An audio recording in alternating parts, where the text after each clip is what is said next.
You'd be pleased to know that yes, we do read the comments. We love reading the comments, in fact. But there's something that keeps cropping up time and time again from quite a lot of you. You've all wanted to get the 6.2 litre engine from Mercedes on the channel.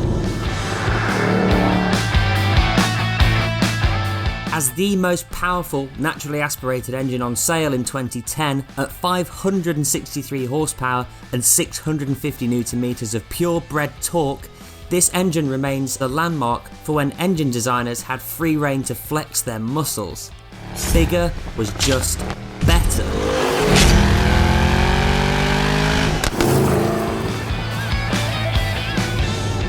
The SLS AMG is the successor to the SLR, if you remember, which was a joint program with Mercedes and McLaren. It was the first car designed entirely and developed entirely by AMG.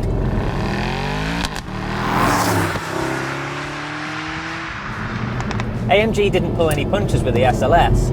It was the first car that Mercedes had ever produced with an aluminium space frame for a start. It had a transaxle, it has a carbon prop.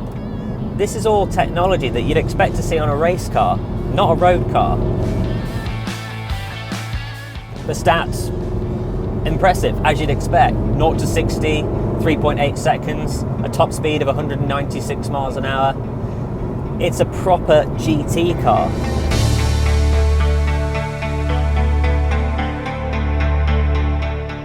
The engine in this SLS AMG started life as the M156 engine, which actually was featured in so many Mercedes AMG cars, including the C63, CLK63, ML63, so many cars featured that engine. It's an absolute powerhouse, a work of art. But it wasn't enough for the SLS AMG, so it had some pretty heavy rework actually, new air intakes, new camshafts.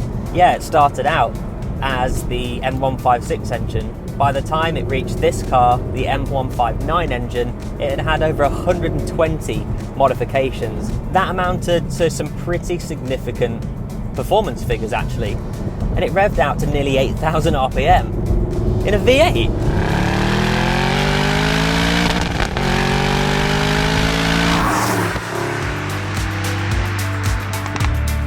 Let's not forget that this is a 10-year-old car now, but even by today's standards, the performance figures are pretty impressive. Okay, some of the technology is, a little bit lacking, but it was of its time. We had a 7-speed dual-clutch gearbox driven through a transaxle.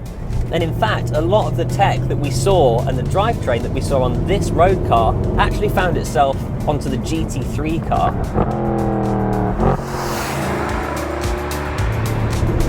And who's to say Germans don't have a sense of humour?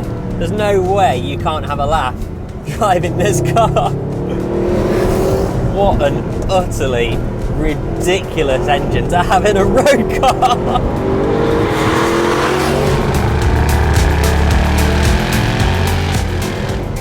Now I'm under specific instructions not to talk about the way it drives too much. We're here to talk about the engine, and yes, the engine is a huge contributing factor to this. It's a big engine for a start. It's a 6.2 litre. It's massive. It's hanging out the front of the car, what seems to be a never-ending bonnet. But actually, on closer inspection, you can see this is actually a front mid-engine engine position. The engine's actually behind the front axle line.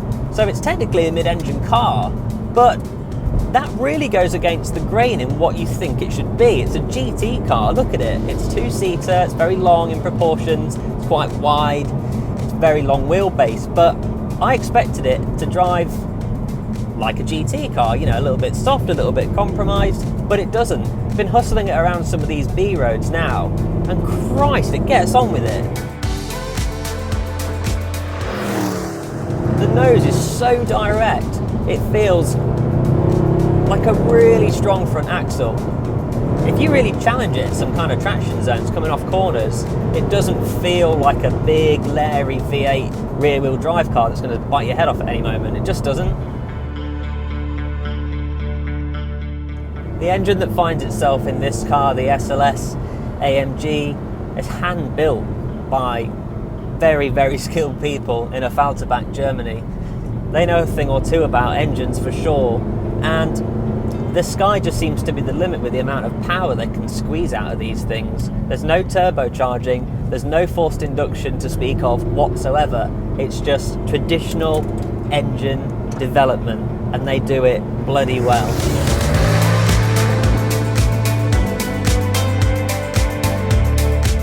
The 6.2 litre engine in the Mercedes AMG, everybody knows it. It has such a distinctive character, a distinctive sound. And in the SLS AMG, which I'm in now, it's just like everything turned up to 11.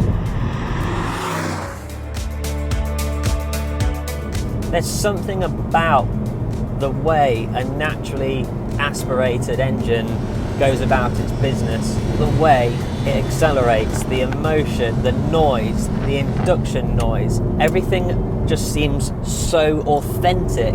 Yeah, okay, the car that came after it, the AMG GT, which of course went to a 4-litre turbocharged engine, is probably technically a far superior engine. But we go on about this so much, but I really believe it's true. The driving experience is so much more than just what it's capable of in terms of outright performance. It's everything, isn't it? From the moment you open the door, the moment you turn the engine on and it bursts into life, which this does in spectacular fashion, that is the whole ownership experience through and through. It has to have some kind of visceral impact on you, and the SLS AMG has that in buckets.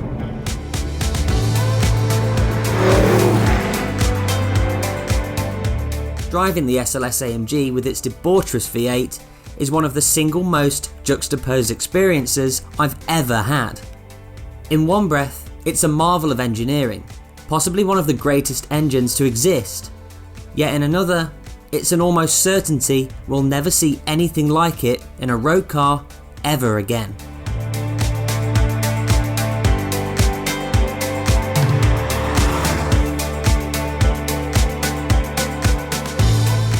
If the German approach for muscle power doesn't quite cut it for you, make sure to tune in next week for a final instalment in Series 2 of Naturally Aspirated Heroes to see what Italy has to say about it all.